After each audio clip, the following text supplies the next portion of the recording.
ప్రజ్ఞా స్వేచ్ఛను హరించకూడదు.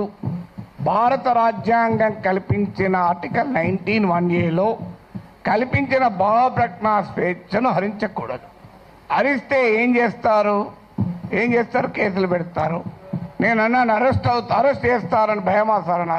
భయం ఉంటే యాంటిసిపేటరీ బెయిల్ పోతాను, నేను పోలే కదా అన్న. ఇంతవరకు యాంటిసిపేటరీ బెయిల్ పిటిషన్ వేయలేదు, వేయను కూడా. ఎందుకంటే నవ్వుతూ అన్నా, నా జీవితంలో చాలా అనుభవాలు వచ్చాయి, అసెంబ్లీతో సహా. ఒక జైలు అనుభవం రాలే, అది కూడా పోయి చేస్తే నా ఆత్మకథ పూర్తవుతుంది, ఇంకో చాప్టర్ అని చెప్పాను.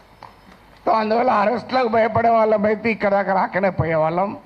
నేను 30 ఏళ్ళ వయసులో యూనివర్సిటీలో అసిస్టెంట్ ప్రొఫెసర్గా ఉన్నప్పుడు Times of India group daily the ఇండిపెండెంట్కి ఒక ఆర్టికల్ రాశారు. అప్పుడు ముఖ్యమంత్రి నెదురుమల్లి జనార్దన్ రెడ్డి పైన glad to see him go అని రాశారు. అప్పుడు చీఫ్ మినిస్టర్ ఆఫీస్ నుంచి వైస్ ఛాన్సలర్ ఫోన్ వస్తే నన్ను పిలిపించాడు. ఏం నాగేశ్వర్ పెళ్ళై 4 ఏళ్ళు అయింది, కొడుకు పుట్టి 1 year కూడా కాలే, ఇప్పుడు మన ఉద్యోగం తీసేస్తే ఏమవుతుంది అన్నాడు. నేను తీసేమన్నాడు, సార్ మీ సీఎంను ఒక 30 ఏళ్ళు అక్కడ ఇక్కడ ట్యూషన్లు చెప్పుకొని బతుకుతా, 30 ఏళ్ళ తర్వాత కోర్టులో సుప్రీంకోర్టుకి వెళ్ళి ఈ డబ్బులన్నీ తెచ్చుకుంటే జూబ్లీహిల్స్ ఇల్లు కట్టుకుంటా అని చెప్పాను. ఎందుకంటే నాకు అదొకటే మార్గం కనబడుతున్నా సార్, లేకపోతే లేదని చెప్పిన. అంటే అందువల్ల 30 ఏళ్ళ వయసులోనే భయపడలే, 62 ఏళ్ళ వయసులో భయపడతామా? సో అందువల్ల అది భయపడే ప్రసక్తే లేదు. అరెస్ట్ ఇంతవరకైతే మీకు ఫ్యాక్ట్స్ కూడా చెప్పాలి. ఎందుకంటే ఇక్కడ మాట్లాడిన వాళ్ళు చాలామంది బహుశా టీవీలు మిస్లీడ్ చేసిన రాంగ్ ఇన్ఫర్మేషన్తో కూడా ఉన్నట్టున్నారు. నా దగ్గరికి అరెస్ట్ చేసడానికి ఎవరైతే రాలే ఇప్పటివరకు, రారని నేను చెప్పను, ఇప్పటివరకు రాలేదు. హైదరాబాద్కు వచ్చారేమో తెలియదు, మా ఇంటికి రాలే. అయితే అక్కడ తెలంగాణ పోలీస్ ప్రొటెక్షన్కి వస్తే వాళ్ళ ఫోటోలు వేసి మనం మీడియాలో ఆంధ్ర పోలీస్ వచ్చిందని రాశారు. ఆ వీడియోలో ఉన్న వ్యక్తి మన టోలీచెక్ సిఐ. సో అలా కూడా వచ్చాయి వార్తలు. ఆ వార్తలు కూడా ఇట్లాంటి పత్రికల్లోనే వచ్చాయి.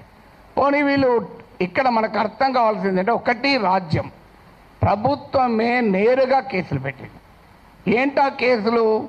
కులచిచ్చు పెట్టానట. నేను నా మాటలో ఎక్కడ కులమన్న పదమే లేదు, కులచిచ్చు పెట్టాను. పవన్ కళ్యాణ్ మాటల్లో కూడా చెప్పాడు కులం. అసలు నేను ఎక్కడ కులం తీసానో నాకు ఇప్పటికి అర్థం కాలే. ఇప్పుడు ఒక అంశం వచ్చినప్పుడు అనేక మంది భిన్నమైన అభిప్రాయాలు ఉన్నవారు ఆ అంశాన్ని వరకు సమర్థిస్తుంటారు. అది ఏ కులం వాళ్ళైనా కావచ్చు, ఏ ప్రాంతం వాళ్ళైనా కావచ్చు, ఏ రాజకీయ భావాలు ఉన్న వాళ్ళైనా కావచ్చు. ఇప్పుడు దీన్ని మైక్ అనాలి. దీన్ని మైక్ అని ఒక కులం వాళ్ళకి చెప్తే మైకు, ఇంకో కులం వాళ్ళు చెప్తే కాదు స్టిక్ అంటారా? ఒక పార్టీ వాడిని చెప్తా మైకు, ఇంకో పార్టీ వాడు చెప్తా బాటిల్ అంటారా? ఎవరైనా మైక్ అనాలి. సో దానికి కుమ్ముకైనట్టు కాదని. తర్వాత ప్రాంతం అని కూడా తీశాడు పవన్ కళ్యాణ్. ప్రాంతం అని తీస్తే ఎవరు తీశారు ప్రాంతం? నిజంగా ఇక్కడ వచ్చిన ఇన్ని సంఘాలు ఉన్నాయి, వీళ్ళు తీయలే. తెలంగాణ సంఘాలు మొదలు ప్రాంతం అనే ప్రస్తావనే తీయలే. ఆ ప్రస్తావన తీసింది కూడా ఆ 2 పార్టీల వాళ్ళే. నువ్వు తెలంగాణ వాడివి, ఆంధ్రప్రదేశ్ రాజకీయాల గురించి ఎట్లా మాట్లాడుతావు? అయ్యమ్మ నేను అమెరికా వాడిని, అక్కడ ఓటర్ ఆడ మాట్లాడుతున్నా కదా, ఇరాన్ పైన మాట్లాడుతున్నది ఇరాన్ ఓటర్నా? ఇది ఎక్కడ సిద్ధాంతం అయ్యా? మీరైతే ఇక్కడ ఇండ్లు కలిగి ఉంటారు, ఆస్తులు కలిగి ఉంటారు, మేము మాట్లాడకూడదంటే ఎట్లా? తెలంగాణలో ఉన్న పుట్టినవాడిని కనుక తెలంగాణ వాడి కనుక మాట్లాడద్దంటే ఎట్లా? అంటే కులం తీసింది మీరు, ప్రాంతం తీసింది మీరు, మళ్ళీ మమ్మల్ని కులము ప్రాంతం తీశారంటున్నారు. ఎంత ఆశ్చర్యమో చూడండి. ఇక అది కులం చిచ్చు పెట్టారని కేసు పెట్టారు, అక్కడ కులం ప్రస్తావన కూడా చేయలేదు. నేను ఇంకో కేసు ఏంటిది, ఈవెన్ నోటీస్ ఇవ్వకుండా కూడా అరెస్ట్ చేయొచ్చు 3 ఏళ్ళు. ఏంటంటే అదంటే అల్లర్లు సృష్టించేదానికి పనిచేశారట. నేను ఇప్పుడు ఈ ఇన్సిడెంట్ జరిగి 10 రోజులు అయింది. ఎక్కడ అల్లర్లు అయింది? 2 దోమలు కూడా ఎవరు చంపలే, 4 ఈగలు కూడా చంపలే. అల్లర్లు ఎక్కడే? పోనీ ఏమన్నా 2 కుక్కలు కొట్లాడుకున్నాయా? అరే ఏమో ఏంది ఇది? మీకు అల్లర్లు సృష్టించారు. అదే కాదు, ప్రజా జీవితాన్ని అల్లకల్లోలం చేశారట. ఒక కేసు జోకేంద్ర వాళ్ళు పెట్టిన కేసులు మనకు నవ్వొస్తాయి. మీరు ఎంతమంది చూశారో తెలియదు నాకు ఎఫ్ఐఆర్లు. ఆ సెక్షన్ నేను చూస్తే ఆ లాలోనే ఉంది, this section is not applicable for words అన్నాడు. మరి నేను వర్డ్స్ కాకపోతే ఏం మాట్లాడినా బాంబులు వేసినా? ఇంకో దగ్గర this section is not applicable to the statements అన్నారు. నేను మాట్లాడేది వర్డ్ స్టేట్మెంటే కదా. అంటే అప్లికేబుల్ కాదని చట్టంలో ఉన్న కేసు పెట్టారు. ఇక చూడండి, ఇక్కడ మనకు అర్థం కావాల్సింది అంటే చాలామంది మిత్రులు మాట్లాడారు, నేను మాట్లాడిన అంశం అసలు ఇష్యూనే కాదు, అది ఇష్యూనే కాదు. నన్ను కులం అన్నారు. ఇప్పుడు ఇంతకుముందు విమలక్క గారు చెప్పారు, నేను ఏ కులంలో పుట్టాలనే హక్కు నాకుంటే, అది అవకాశం నాకుంటే అది నేను డిసైడ్ చేసుకుంటుండే. ఎక్కడో చోట పుట్టిన తర్వాత ఎక్కడున్నావు అనేది పాయింట్ కదా. చిన్నప్పటి నుంచి అణగారిన కులాల కొరకే పనిచేస్తాను తప్ప అణగారిన జాతుల కొరకు వర్గాల కొరకే మాట్లాడాను. ఇక్కడ కాదు, ప్రపంచంలో ఎక్కడ అణచివేతుంటే అక్కడ మాట్లాడాం. ఇక్కడ కాదు, ఏ వెనుజులాలో నా కులం ఉందా, నా ప్రాంతం ఉందా, వెనుజులాలో అణచివేత గురించి, క్యూబాలో అణచివేత గురించి మాట్లాడాం, కొలంబియాలో మాట్లాడాం. అక్కడ ఎవరి కులాలు ఉన్నాయి, ఎవరు ఏమున్నాయో మాకు. సో ఎక్కడ అణచివేత ఉంటుంటే అక్కడ మాట్లాడతాం. సో అందువల్ల ఇక్కడ అసలు విషయం ఏంటి అంటే, ఇంతకుముందు చెప్పారు మన మిత్రుడు రఘు చెప్పాడు, అసలు విషయం ఈ ఇష్యూనే కాదు. ఇష్యూ ఏంటి, ఆంధ్రప్రదేశ్కు విశాఖపట్నానికి రైల్వే జోన్ ఇచ్చాడు. ఆ ఇచ్చినట్టే ఇచ్చి ఆదాయం వచ్చే కిరండాల్ కోరాపుట్ లైన్ తీసేసి ఇచ్చారు. ఆ లైన్ను ఒరిస్సాకు పంపించారు. ఆంధ్రప్రదేశ్లోని ఒక్క రాజకీయ పార్టీ అడగదు.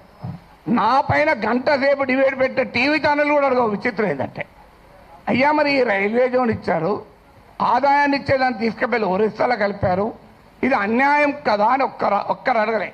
నాగేశ్వర్ పైన 1 అవర్ డిబేట్ పెట్టిన వాళ్ళకు ఆంధ్రప్రదేశ్ ప్రజల కోసం అవసరమైన ఈ ఒక్క టాపిక్ మీద ఎందుకు డిబేట్ పెట్టరు? ఆన్సర్ లేదు.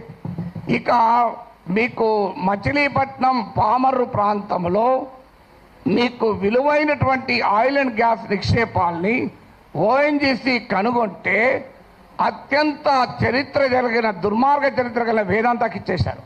తూత్కుడిలో ప్రజల్ని చంపినటువంటి వేదాంతకి ఇచ్చారు. ఇది ఆంధ్రప్రదేశ్లో ఏ ప్రధాన పార్టీలు రెండూ అడగలే. ఇక్కడ నా పైన డిబేట్ పెట్టిన టీవీ వాళ్ళు అడగలే. విచిత్రం ఏంటంటే, కానీ నేను అడిగాను, అది కోపం ఏంటంటే ఇలాంటి ఉదాహరణ 100 చెప్పగలుగుతాను. అందువల్ల పబ్లిక్గా క్వశ్చన్ చేయకూడదు. అందువల్ల ఒక్కసారి బెదిరిస్తే దాన్ని డాక్ట్రైన్ ఆఫ్ చిల్లింగ్ ఎఫెక్ట్ అంటారు. అంటే ఒక బెదిరిస్తే వీడు నోరు విప్పడని. కానీ గుర్తుపెట్టుకోవాలి, ఎంత బెదిరిస్తే అంత బిగ్గరగా అడుగుతాం, పని కట్టుకొని కూడా అడుగుతాం. అదే నేను అన్నది. అదే అని యుద్ధం మీరు మొదలు పెట్టారు, నేను ముగిస్తాను అన్నాడు. మళ్ళీ దాన్ని పెట్టుకొని యుద్ధం చేస్తావట అంటారు. అయ్యా నేను ఏమన్నా అందులో క్లియర్గా నా ప్రజా సమస్యల పైన అంటే ఇప్పుడు ఇంకా దానిపైన కేసు పెట్టలేదు.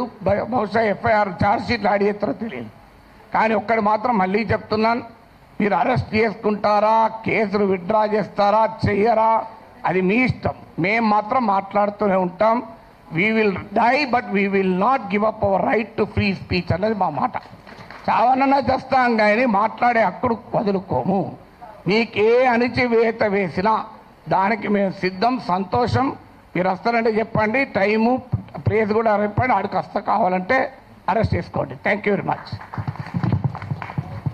తెలంగాణ ఉద్యమంలో స్లోగన్ ఉండే, ఆఖరినైనా భరిస్తాం కానీ అవమానాన్ని సహించమని. సార్ కూడా అదే ఇప్పుడు చెప్పిండు, we will die but we will not use our right to speak. So దీన్ని కంటిన్యూ చేసుకుంటూ ఈ ఆత్మాభిమానాన్ని చాటేందుకు ఇప్పుడు సార్ మీద చేసినటువంటి దుస్సాహసం ఏదైతే తెలుగుదేశం ప్రభుత్వం, లోకేష్ చేసినటువంటి, పవన్ కళ్యాణ్ వీళ్ళందరూ కలిసి చేసినటువంటి దానికి నేను తెలంగాణ సమాజానికి క్రాంతి దళ్ తరఫున, మా టీం అందరి తరఫున నేను ఒక విజ్ఞప్తి ఏం చేయదలుచుకున్నా అంటే, వాళ్ళ ఆర్థిక మూలాల మీద కూడా కొంచెం దెబ్బ కొట్టాలి. కాబట్టి ఈ హెరిటేజ్ ప్రోడక్ట్స్ ఏవైతే చంద్రబాబు నాయుడు నడుస్తున్నాయో దాన్ని ఈ రోజు నుంచి మన ఇళ్లందరం బైకాట్ చేయాలని నేను అందరికీ విజ్ఞప్తి చేయదలుచుకున్నా.